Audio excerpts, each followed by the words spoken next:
Olá, no programa desta semana vamos falar sobre o curso de Engenharia de Petróleo. Você vai saber o que torna essa profissão tão atrativa para os jovens e se as promessas de bons salários realmente se confirmam no mercado de trabalho. Você não pode perder. A Escola Viva desta semana já está no ar.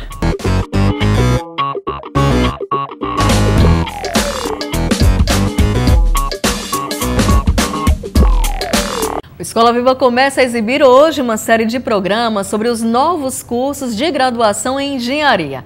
E para começar, vamos falar sobre o curso de Engenharia de Petróleo da UFAL, que teve a sua primeira turma aberta no segundo semestre de 2011. E quem está aqui com a gente para falar sobre o assunto é o vice-coordenador do curso, professor João Paulo Lima. Professor, o curso de Engenharia de Petróleo da UFAL é muito novo, foi criado em 2011, como a gente falou há pouco.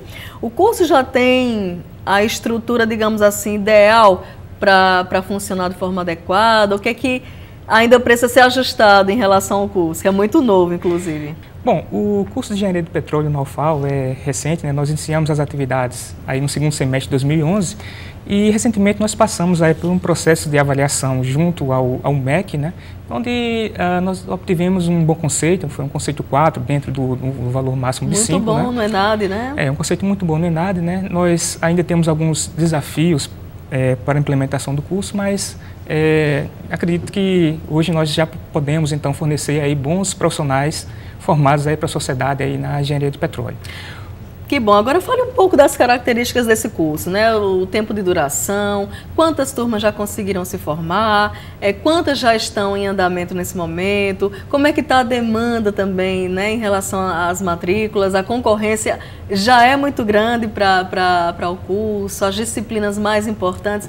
Fale um pouco mais sobre esse curso, para que o público de casa possa entender, né, como funciona. Bom, o curso de Engenharia de Petróleo, ele segue, né, a regulamentação do MEC, né, estabelece uma carga horária mínima aí, em torno de 3.600 horas.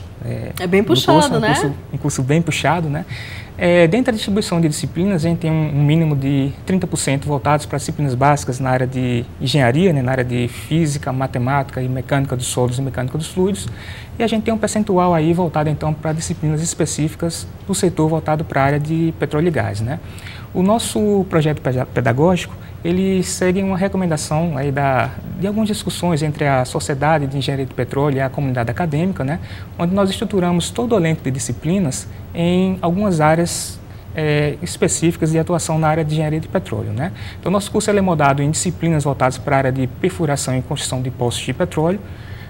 Nós temos disciplinas voltadas então para a área de gerenciamento de reservatório de petróleo, algumas disciplinas voltadas para a área de processamento, né, de petróleo, enfim, na parte de refino, e outras voltadas aí para a parte de geologia e geofísica de exploração, e um elenco de disciplinas voltado então para a área de gestão aí na cadeia de petróleo e gás. Qual é o perfil, professor, do aluno que busca esse tipo de curso? Na verdade, a profissão de engenharia de petróleo ela foi regulamentada em 1979, né, no meio do Conselho de Classe Ligado, que é o Conselho de Engenharia, mas em função da própria característica do mercado, né, depois aí da era do petróleo nossa era de Vargas até 1997, a gente tinha o chamado monopólio de exploração de petróleo aqui no Brasil, onde todas as atividades de exploração eram feitas aí unicamente pela Petrobras como empresa até então estatal, né?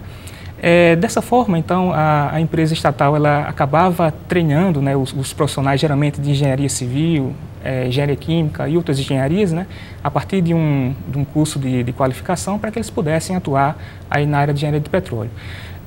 Com o crescimento aí da indústria do petróleo, né, nos últimos anos, né, e com a abertura do mercado, hoje a gente já tem aproximadamente 24 empresas atuando aqui no setor do petróleo e gás, né, a academia e o mercado em si, né, conseguiram então ofertar uma série de elenco de cursos. Na verdade, o primeiro curso de graduação de engenharia de petróleo no Brasil, né, apesar da regulamentação ser de 73, ele foi implementado aí no começo do ano 2000, né, em 2004. Então, como perfil aí para a engenharia, né, o aluno ele precisa então ter a característica básica de todos os cursos de engenharia, né, gostar de cálculo e física, né, para que ele possa então ter um bom desempenho aí no curso. Como é que está o cenário do mercado de trabalho aqui no Brasil, fora do Brasil também, só ressaltando que a Petrobras não é a única empresa que abraça esse profissional, não é isso? Isso, exatamente. Né? Hoje, com a abertura do mercado, nós temos aproximadamente 24 empresas atuando aqui no Brasil. Né? É um mercado que apresentou um crescimento exponencial nos últimos anos em termos de produção. Só para ter uma ideia, hoje, de acordo com o último boletim da Agência Nacional do Petróleo, né, nós temos uma produção em torno de 3,25 milhões de barris equivalente de óleo. Né? Isso é mais do que o dobro da produção de aproximadamente 10 anos atrás. Então, e esse nível de investimento que tem sido feito nos últimos anos, ele tem levado também a uma posição estratégica do país com relação às reservas de petróleo e gás. Hoje nós temos cerca de 123 bilhões de reservas de petróleo equivalente, né, quando alguns anos atrás a gente tinha aproximadamente apenas 10 bilhões de reserva de óleo. Então, foi um crescimento aí exponencial nos últimos anos. Né.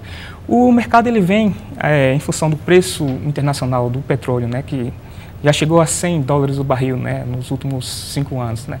Hoje, em função do excesso de oferta no mercado, esse preço caiu para em torno de $40. Isso tem dificultado e restringido alguns investimentos aí no setor. Né. Mas a tendência, o mercado ele é um mercado promissor. É um mercado promissor, o mercado ele é muito dinâmico. Né. A expectativa, então, segundo a própria Agência Internacional do Setor de Energia, né, aponta um crescimento de demanda aí para o setor do petróleo e gás. Né. Hoje, a matriz energética do petróleo e gás no mundo tem uma dependência em torno de 55%. Né. No Brasil, essa dependência é um pouquinho menor em função das próprias características de diversidade e produção de energia, está em torno aí de 15%. O uso mais comum, então, do petróleo, né, seria voltado, então, para combustível, né, essencialmente, em torno de 70%, mas a gente também tem alguns outros usos aí alternativos. Né. Professor João Paulo, muito obrigado por sua presença aqui no programa desta semana, iniciando essa série que estamos começando agora. Muito obrigado, tá, professor? Obrigado. E no próximo bloco a gente continua conversando sobre o curso e a carreira de engenharia de petróleo. Não saia daí, o Escola Viva volta num instante só.